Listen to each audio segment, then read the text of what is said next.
हाँ, यहाँ मैं एक और चीज ऐड करना चाहूंगी which is called APS certificate. हालांकि ये एप्लीकेशन प्रोसीजर नहीं है but still that is one of the mandatory requirement जो जर्मन यूनिवर्सिटीज ने अभी कर रखा है। और APS certificate is different for VPT, हालांकि लगता सेम है but they are different. VPT process is a documentation evaluation process. APS certificate is a documentation verification process जो कि होता है इंडिया से through Connaught place and usually यहाँ पे आपको सारे डॉक्यूमेंट्स एज इट इज आपके 10th 12th या फिर आपने ग्रेजुएशन कर रखी है तो ग्रेजुएशन के बाद में आपको डॉक्यूमेंट्स कुरियर करके भेजना होता है एपीएस सेंटर पे। आपकी डॉक्यूमेंट्स वेरीफाई होती है और इसमें भी कम से कम आपको समहाउ 4 to 5 वीक्स का टाइम लग सकता है। हालांकि समटाइम्स हमने ये भी देखा है कि with in 1 week to 10 days के अंदर में ये वीपीडी एपीएस प्रोसेस हो गया है और बच्चों को एपीएस रिसीव हो गई है। जो नया रूल आया है उसके अकॉर्डिंग पहले हम क्या करते थे कि अगर बच्चे का ग्रेजुएशन में है बच्चा और उसकी रिजल्ट अवेटेड है तो हम 5th या 6th या 7th सेमेस्टर्स के बेस पे एपीएस अप्लाई कर देते थे। बट अब जो नई रूल आई है उसके अकॉर्डिंग जब तक आपके पास में एंटायर आपके ट्रांसक्रिप्ट्स नहीं है, आपके रिजल्ट्स आउट नहीं है, आप एपीएस फाइल नहीं कर सकते। बिकॉज अगर आपने APS with half of the documents अगर आपने फाइल किया हुआ है आपको वापस से उतने ही चार्ज लगेंगे जब अपना फाइनल डॉक्यूमेंटेशन डालेंगे एपीएस के अंदर में। तो ये मैंडेटरी है and you should know about it कि आप एपीएस सर्टिफिकेट जो होता है जब भी आप अप्लाई करते हैं तो आप पूरे फुल डॉक्यूमेंट्स के साथ में अप्लाई करें, ना कि हाफ ऑफ द डॉक्यूमेंट्स के साथ में। हालांकि सेम प्रोसेस था जब हम 12th के लिए करते थे बिकॉज 12th तो कभी भी विदाउट फुल डॉक्यूमेंट्स हुए नहीं है और जब तक 12th का रिजल्ट नहीं आया हमने कोई भी एपीएस के लिए फाइलिंग नहीं की है। अब एपीएस इतनी इंपॉर्टेंट क्यों है? क्योंकि 2020 में जर्मनी ने बहुत सारे फ्रॉड डॉक्यूमेंट्स इंडिया के अंदर से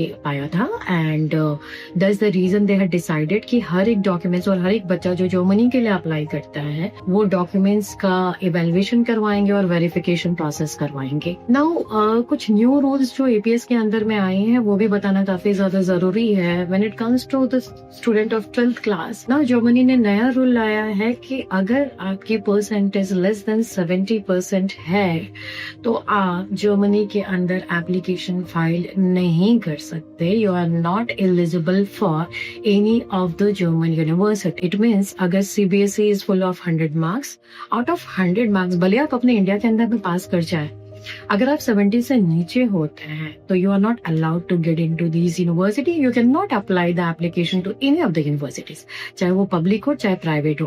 पहले प्राइवेट उठा लेती थी 55 में 60s में, बट अब due to new rules private भी आके एप्लीकेशंस उठा नहीं सकती until unless you are not having 70s above profile.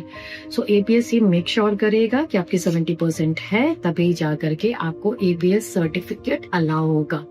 Again APS क्यों इम्पोर्टेंट है? That's the most important thing which we should know about APS की इम्पोर्टेंस है कि एपीएस डिसाइड करता है whether the student is going for their bachelors or they are going to go for master's degree in particular university which they are applying to।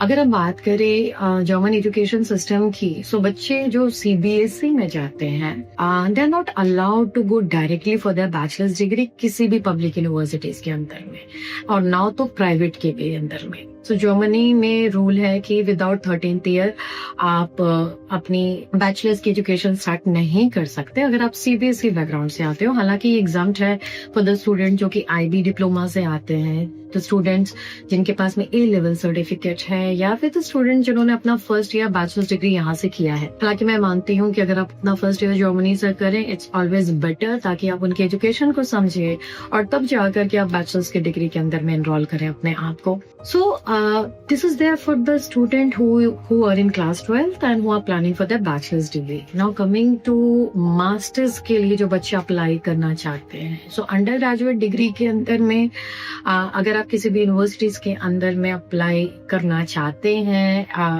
अगर किसी भी university के अंदर आप मास्टर्स अप्लाई करना चाहते हैं और आप किसी भी यूनिवर्सिटी के अंदर में इंडिया से पढ़ रहे हैं, तो एनाबिन के अंडर में जर्मन यूनिवर्सिटी ने इसको कैटेगराइज किया है H+ माइनस और H- यूनिवर्सिटी की कैटेगरी के अंदर में, जिनमें H+ को वो रिकॉग्नाइज तो करते हैं बट H+ माइनस और H- को रिकॉग्नाइज नहीं करते हैं। तो अगेन डिफिकल्टी हो जाती है कि आप मे बी जर्मन यूनिवर्सिटी के अंदर अप्लाई ना कर पाए अगर आपकी कैटेगरी H+ को बिलोंग नहीं करते तो अगेन एपीएस उसमें वेरीफाई करता है whether ये university is coming under the H+ criteria और नॉट। और हम ये बातें क्यों कर रहे हैं, what is APS and what is the importance of APS? So basically APS is mandatory for the student who wish to get the visa for Germany, जो डी वीजा कैटेगरी के लिए अप्लाई करते हैं। विदाउट एपीएस आपको visa appointments नहीं मिलेगी और आप यूनिवर्सिटीज जा करके अपनी एजुकेशन नहीं ले सकते हैं। तो APS again is being one of the mandatory process. जो एपीएस फाइल करने के चार्जेस होते हैं वो 18,000 INR होते हैं। एंड देन यूजुअली जैसा मैंने आपको टाइम बाइफिकेशन बताई है कि इट विल टेक आपका 10 days ऑल्सो समटाइम्स, पर most of the time 4 to 6 weeks का टाइम तो कम से कम एपीएस के अंदर में लग जाता है, depending on the university and the school response to APS bodies. तो ये होने के बाद में आपके चांसेस बहुत ज्यादा होते हैं कि आप जर्मन की यूनिवर्सिटीज में भी पब्लिक या प्राइवेट अप्लाई करके आराम से वीजा पा सकते हैं। नाउ एपीएस में अगर हम बात करें क्यों इम्पोर्टेंट है यूनिवर्सिटीज के लिए और या यूनिवर्सिटी पॉइंट ऑफ व्यूज के लिए, बिकॉज एक रूल ये भी है कि अगर आपके पास में एपीएस नहीं है तो आप यूनी असिस्ट के थ्रू एप्लीकेशन पंच ही नहीं कर सकते। यूनिवर्सिटीज आपके डॉक्यूमेंट्स को या यूनी असिस्ट आपके डॉक्यूमेंट्स को आगे असिस्ट ही नहीं करेगी अगर आपके पास में एपीएस डॉक्यूमेंटेशंस नहीं है। कुछ direct university still they are taking the cases, but most of the time जो यूनिवर्सिटीज है अब एपीएस को कंपलसरी बना रही है, क्योंकि क्या होता है कि समटाइम्स आपने एपीएस ले लिया है या आपने एप्लीकेशन पहले यूनिवर्सिटीज के अंदर में फाइल कर दी है, यूनिवर्सिटी ने आपको ऑफर कर दिया है, एंड बाद में जब आपकी एवीएस इवैल्यूएशन होती है तो पता चलता है कि आपकी यूनिवर्सिटी H+ कैटेगरीज को बिलोंग ही नहीं करती। इस केस में यूनिवर्सिटी को अपना सीट लूज करना पड़ता है, जो को ऑफकोर्स अफोर्ड नहीं कर सकते और एक जेन्युइन बच्चा अपनी सीट नहीं पा पाता है या इनको नहीं मिलती है यूनिवर्सिटीज के अंदर में।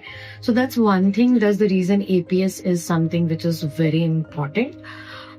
तो आज हम एटलीस्ट यूनिवर्सिटीज के बारे में, इनटेक्स के बारे में और एप्लीकेशन प्रोसीजर के बारे में समझते हैं। Rest will come with the videos of the tuition fee, the taught courses over there in Germany, the bachelors program, the living cost and other part 2. So stay tuned, we'll come with the next video soon. Thank you, signing off.